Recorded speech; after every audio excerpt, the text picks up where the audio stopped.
हर हर नाम प्यारे सुख दे न तुझे हराते सुख दे आई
हरमंदर साहब का ध्यान धर के बोलो श्री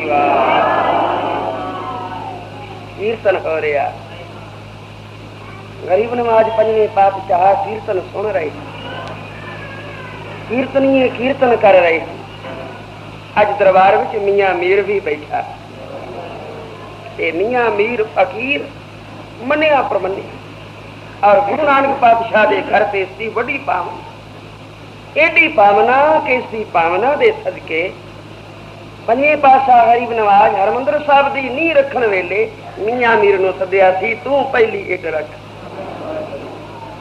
क्योंकि साडे घर विच वितकरा नहीं जो भी कोई करनी वाला होवे कोई कमाई वाला होवे इस घर विच ओ सांझी वाला सानू कोई ओपरा नहीं साडे घर विच तां करनी परवान क्या हिंदू क्या मुसलमान जिन कीती सो पार पया ते तू है करनी वाला कमाई वाला वड्डी कमाई तेरी जेड़ी तैनू गुरु नानक पातशाह दे चरणा ते पावना जेड़ा तैनू गुरु घर नाल प्यार है इस प्यार तो सदके मियां मीर तू पहली इट रख उस सोने हरमंदर विच अज कीर्तन हो रहा है मियां मीर भी दर्शन करने वास्ते आया होया कीर्तनीय कीर्तन कर रहे हैं है सुन रहे हैं पंक्ति आई तन मन काट काट सब आदमी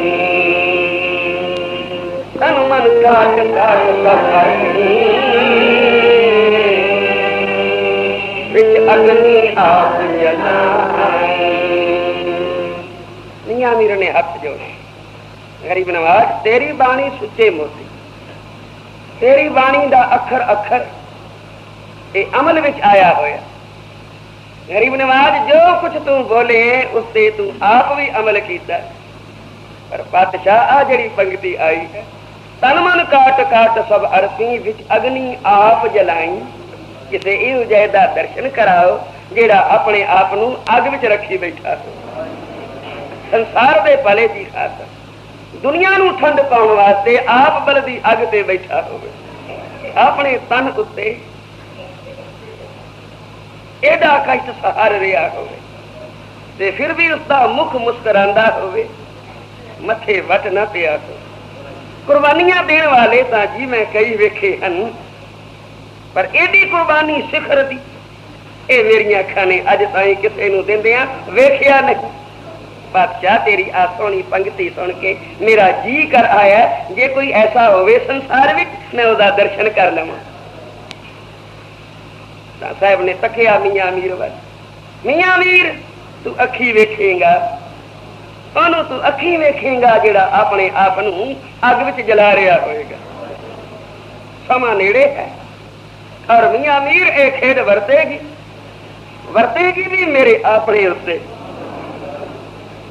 और तू वेखेगा तू गवाह होवेगा चश्मदीद गवाह अखी वेख के आखी भी इस पंक्ति ते फूल चढ़ाए हन के नहीं क्योंकि धुर की बाणी है ये बाणी एवें अखर जोड़ के नहीं बनाई हुई, ये कविता नहीं की हुई, ये किसी की खुशामद नहीं की। मियां मीर ये तो दरगाह का कानून है।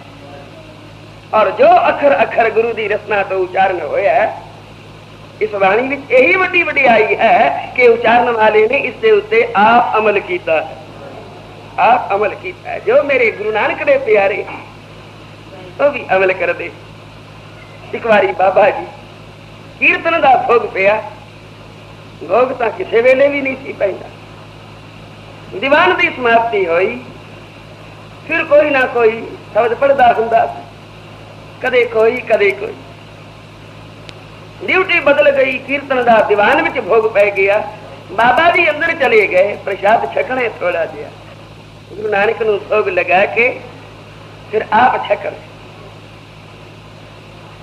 अल्प आहार सुलभ सी निंद्रा, थोड़ा खाना और थोड़ा सोना। भुख और नींदर नूं तां आपने जितया होया। आंदे सन ये भी दो बुरकियां इस वास्ते खांदे हाँ क्योंकि बाणी आखदी है अन्न छोड़ करे पखंड।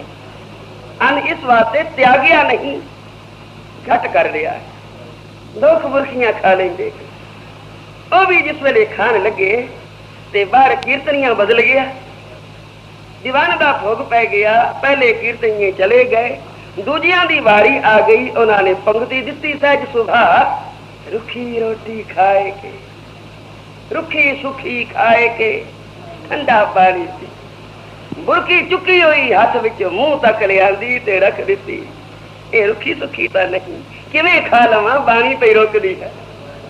तो बाणी ते अमल करने वाले एडा अमल कर दे।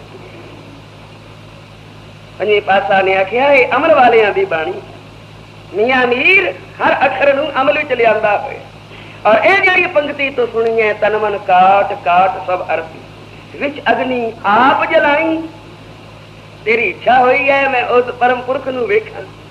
जो कोई इन्हां अखरां उत्ते फुल चढ़ावे और अपने आप नूं बलदी अग विच जलावे और सी ना करे, मुख मुस्कुरांदा होवे, मथे वटना पिया होवे, अखां विच हंझू ना आए होण, मुंह हाय ना आखी होवस, कि होवे कोई ऐसा।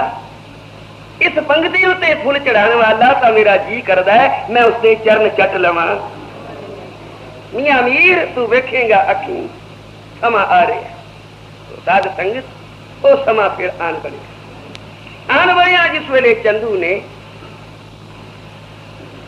लागी भेजे, जाओ मेरी लड़की का किते नाता कर आओ।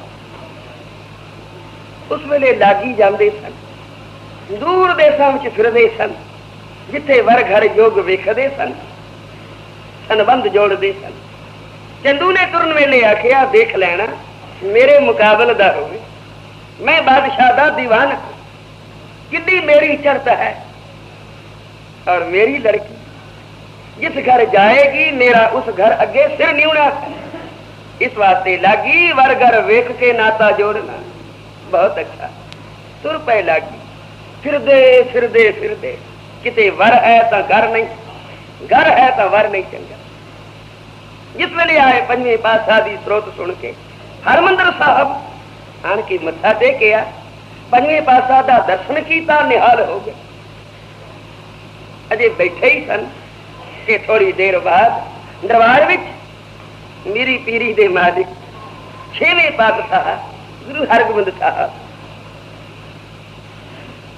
आ गए। ऐडी चढ़त के चाल चली ना जाए, कोई ताब ना लिया सकिया, सबना दे सिर बेवसे झुक गए। जिस वेले अपने परम पिता नूं मत्था टेकिया ते फिर हाथ जोड़ के सन्मुख खड़ोते, ऐने प्यारे लगे कि लागियां दा मन भरम गया। एदू चंगा वर कोई संसार में बड़े बड़े सोहने शहजादे वेखे, पर एडा सोहना सुनखा अज ताई नहीं वेखे। किसका लाल है? कोल बैठे सिख ने आखिया पंजवें पातशाह, पंजवें पातशाह का फिर घर भी बहुत बड़ा होया, गुरु नानक का घर, जिस अगे शाह पातशाह पे न्यूंदे ते ऐडा सोहना वर, ये वर ते घर सानू किते नहीं सी लभा, अज देखिया। बेनती चा की गरीब नवाज असी लागी चंदू दीवान दे भेजे होए संसार विच पै फिरदे पर किते साडी अख नहीं टिकी। जे वर है तो घर नहीं, घर है तो वर नहीं, पर बादशाह तेरे दरबार आन के ये दोवें साडियां आसां पूरन होईयां। वर भी एडा सोहना संसार विच ना सी कोई ते घर भी एडा उच्चा कोई नहीं। इस वास्ते आप जे प्रवान करो तो असी जाके बाकायदा सगन ले आइए और आप दे चरणों में रखिए।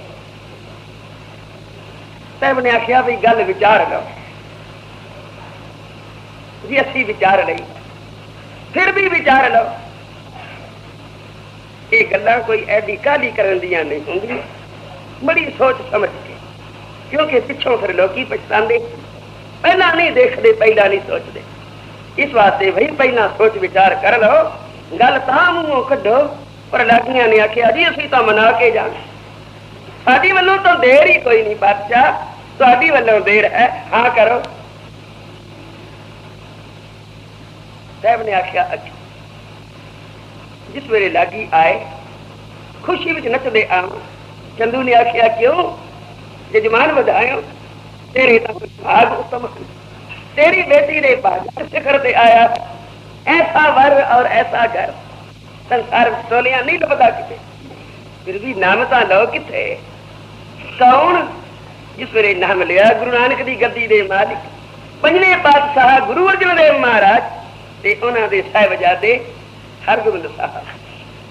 चंदू ने मथे ते हथ मार के आखिया लागी तेरी मत नूं की हो गया। ए चबारे दी इट ते मोरी नूं ला के पिया खुश होना। मैं बादशाह दा दीवान, मेरी शान चबारे जेडी उच्ची ते ए फकीरां दा घर मोरी दे बराबर। लोकी आन के दान देवन मथे टेकन तां ओ रोटी खावन ते तू केड़ी खूबी वेखी है उन्हां दी। दोवें घबरा गए, एक ही पाना वरतिया। इसकी तो मत कुछ होर है, जो कुछ असी वेखिया सी साडी मत होर। इसकी मत अभिमान वाली है, हौमे दी पट्टी इसने अपनी अखां ते बधी हुई है। इस वास्ते गुरु नानक दे घर नूं मोरी पिया कहंदा। लगे समझावन जजमान असी तेरे भले विच हन, बथेरे घर वेखे हन, बड़े वर वेखे हन, पर सच जान परमेश्वर की सुगंध खा के आखते हैं ऐसा वर और ऐसा घर संसार विच लभ्या नहीं लभेगा। ते तू हुण साडी मन असी हां करवा के आए हैं और बड़े तरलियां नाल ते तू हुण छेती सगन दे और ये काम हो जावे। चंदू ने फिर भी आखिया काम बड़ा हौला कीता, मैं तुहाडे उत्ते भरोसा कीता, पर चंगा जी तुसीं हुण जवान दे आए हो, चलो ले जाओ सगन। पर मेरी लड़की फकीरां दे घर, उन्हां दे घर जिन्हां दी गुजरान आ लोकां दे दिते दान ते होवे। अज जे 4 बंदे आ गए न तां 4 पैसे बहुते हो गए, जे कल संगत नहीं आउंदी ते फिर फाके। ये भी कोई घर है, पर सगन दे दिता ले जा। ये चंदू दा उच्चा बोल बोलिया होया दिल्ली दी संगत ने जिस वेले सुनिया कलेजे छेक पै गए। एडा हंकारी गुरु नानक दे घर नूं मोरी आख रहा, अपने आप नूं चबारा बना रहा।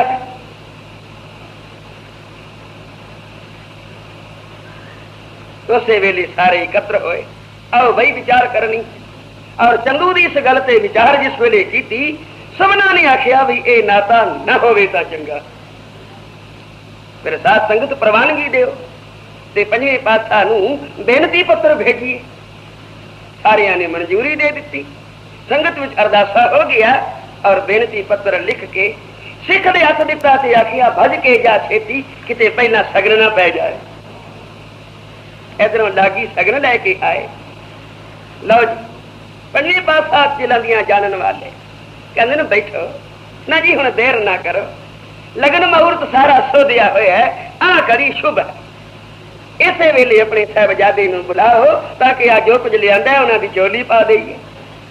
साहब ने आखिया जरा ठहर जाओ। इधरों सिख भी पहुंच गया, मथा टेक के बेनती की गरीब नवाज एक अरदास है, कहो भाई बादशाह वखरिया बेनती करने वाली, सारिया के सामने नहीं।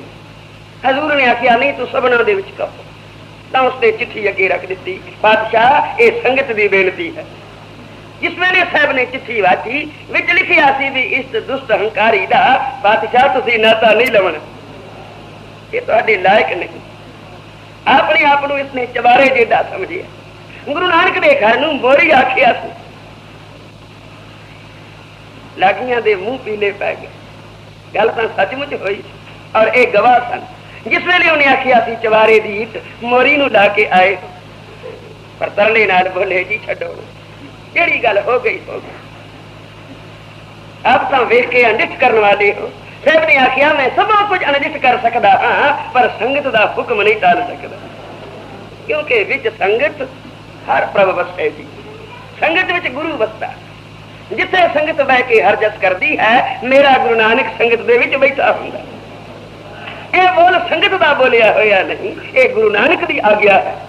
इस वास्ते लागियो हुण तुसी जाओ और जाके दीवान नूं आखो बई असी तेरे घर दे लायक नहीं, क्योंकि तेरा घर चबारे जेडा, साडा घर मोरी वांगू।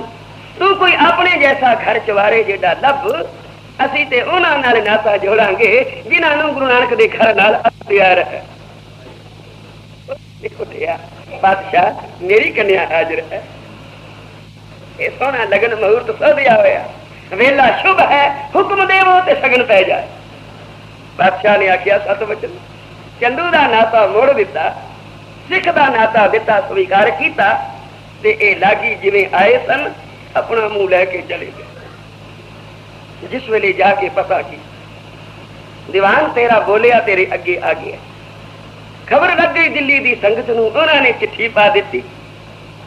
सानू उन्होंने खाली मोड़ दिता, नाता नहीं लिया। नाता नहीं लिया मेरे उस बोल की खातर कि मैं आखिया चबारे गीत मोरी नूं ला के आए। गल तो मैं सच्ची आखी थी 16 ने, पर फिर भी जे मैं लागी भेज दिता भी लै लो सगन, ते एडी जुरत मेरी लड़की का नाता टुकरा दिता। तो उन्होंने ये पता नहीं होना कि मेरे विच कितनी समर्था, मैं की कुछ नहीं कर सकता। बादशाह दा दीवान वो भी आप बहुत बड़ा समझते हैं, पर मेरे सामने क्या मैं देखांगा नाता किवें नहीं मंजूर होंदा। उस वेले लग पिया वियोता करन। कदे कोई सोचता, कदे कोई घात बादशाह के कन्ना विच पाईयां कि बादशाह इन्होंने ग्रंथ किया है और उस ग्रंथ विच हजरत मुहम्मद साहब की बड़ी निंदा की। बादशाह ने आखिया अच्छा मैं देखांगा। उस वेले बंदा भेजिया, इन सीधा तो आन के ना आखिया, ये आन के आखिया जी बादशाह सलामत, आपका ग्रंथ देखना चाहते हैं जो तुसी रचिया है। सुनिए उस विच तुसी बड़ी बेमिसाल रचना की है और वो देखना चाहते। साहब जान गए चंदू की गल, लूटियां ला रहे, समा नेड़े नेड़े आ रहे हैं, जो कुछ इन्हें करने हो तो हो के ही रहना है। पर बादशाह की यह गल जी है भी हजरत की निंदा की है ग्रंथ विच, निंदा भली किसे की ना, असी तो यह लिखिया। हुण जिन्ना चिर अखी न वेखे तसल्ली किवें आवे। बाबा जी ग्रंथ साहब लै जाओ। सत वचन अदब नाल बाबा जी गुरु ग्रंथ साहब महाराज लैके आए दिल्ली, ते बादशाह नूं आखिया आ बादशाह दर्शन कर। जिस वेले बादशाह दर्शन करने वास्ते आया,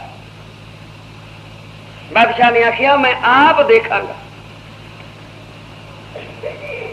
आप फिर बादशाह ने हुक्मनामा जिस वेले लिया ते आखिया इथों पढ़ो। बाबे बुढ़े ने वाचिया हुक्मनामा। हुक्मनामा आया सी अव्वल अल्लाह नूर उपाया, कुदरत के सब बंदे एक नूर ते सब जग उपजया, कौन भले कौन मंदे, लोगा परम न भूलो भाई। और दुनिया दे लोगो क्यों भरम च भुले फिरदे हो, खालिक खालिक खालिक में खालिक। ये संसार सारा उसे दी रचना है। किसनू चंगा आखिए किनू मंदा आखिए, कोई होर होवे तो किसी की निंदा करिए, वो तो आप ही आप होया। साध संगत आ जिस वेले चोट पई, बादशाह दा सिर झुक गया। चंदू वल कहर दी अख नाल वेखिया ते आखिया तू ते आखदा सी इस विच निंदा लिखी है, ऐसी बाणी तो मैं अज ताई किसी दी नहीं सुनी। सब किसी ने आप नू सलाया है, इन्होंने परवरदिगार नू सलाया। ये खालिक खालिक खलक में खालिक पूर्वे हो सर्वथा। ये संसार किवें रचिया होया और किसने रची है, अगा जिक्र आऊंगा। तुम्हारा एक माटी एक अनेक भांत कर, साजी साजन हारे, ना किछ पोच माटी के भांडे, ना किछ पोच कुमारे। कुमारे एक जो माटी गूंदी वो विद्वानी लाई, उस एक मिट्टी तो ही सारे बना देते। हिंदू किसी होर मिट्टी का नहीं बनया होया, मुसलमान किसी होर मिट्टी तो नहीं गड़िया होया। दासिन बोलो श्री।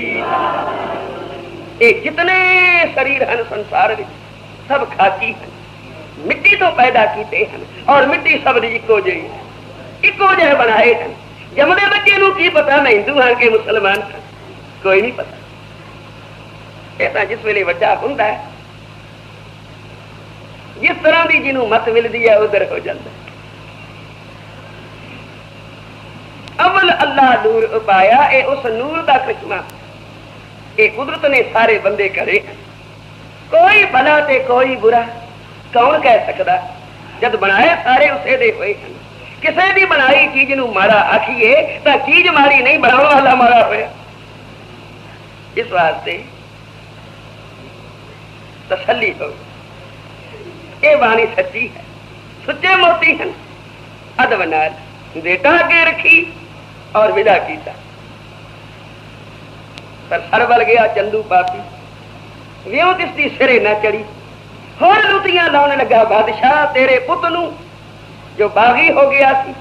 तेरी सेना उन्होंने फड़न वास्ते पिछे पिछे गई और इन्होंने उसनू पनाह दी। शहजादा खुसरो बादशाह का बागी होया होया पुत्र जा रहा है, मगर उससे बादशाही सेना है फड़न वास्ते। ते ओ गुरु अर्जन देव पातशाह के दरबार आ गए। साहब ने आखिया आओ आओ शहजादे। देखिए इस वेले बड़ा लोड़वंद है, ये तो घर गुरु नानक दा है। मित्र बन के आवे ता, दुश्मन बन के आवे ता, कोई आ जावे किसी वेले आ जावे, ये घर सारे दा साझा। रोटी भी खवाई, कुछ नगदी भी दी, ये विदा किया। चंदू के हाथ ये गल आ गई। बादशाह के कन भरे फरमाया बादशाह नू, देख बादशाह इन्होंने चोर से ताड़ भी रखे हुए हैं। ये सामने तो एवं बहाना है कि लोग मत्था टेकते हैं, अंदरों तो सारा माल इन्हों के घर चोरी का जाता। इहो जिहियां लूटियां ला ला के आखिर बादशाह बंदा इंसान सी, फिसल गए पैर, लिख दिता परवाना, बुला ले।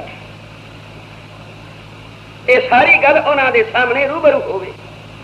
क्यों ये कुछ कर रहे हैं बादशाह, वो तो बड़ा कुछ कर रहे हैं।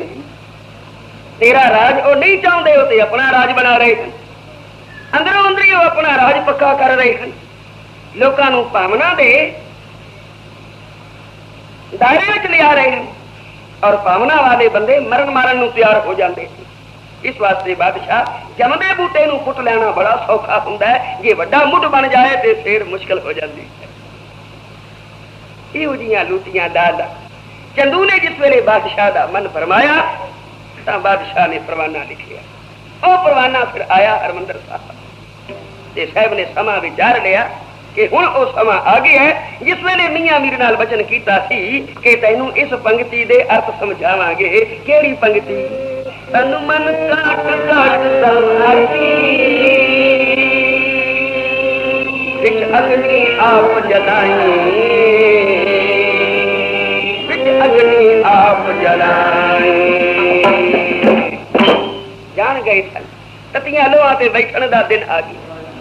तो हजूर पंजवीं पातशाह जिवें चले, जिस तरह चले और जो जो उस वेले समाचार होया भाना वरतिया, सिखा संगतां दे नैणां च प्रेम दे हंजू प्रवाह बन के चले। ये सारा जिक्र साध संगत कल सवेरे करना, क्योंकि ये गुरपुरब का दिन कल है। कल पंजवीं पातशाह का ज्योति जोत समाउण का गुरपुरब है। 3 दिन से 3 रातां लगातार तती लोते बैठियां बीत गए। कल आखिरला दिन है और पंजवीं पातशाह का साध संगत कल आखिरला दर्शन है। जो इस रूप विच करांगे ते फिर आप रावी विच प्रवेश कर जाएंगे। ये सारा जिक्र सवेरे होवेगा। समय नाल आओ, लाभ उठाओ। वाहिगुरू जी का खालसा, वाहिगुरू जी।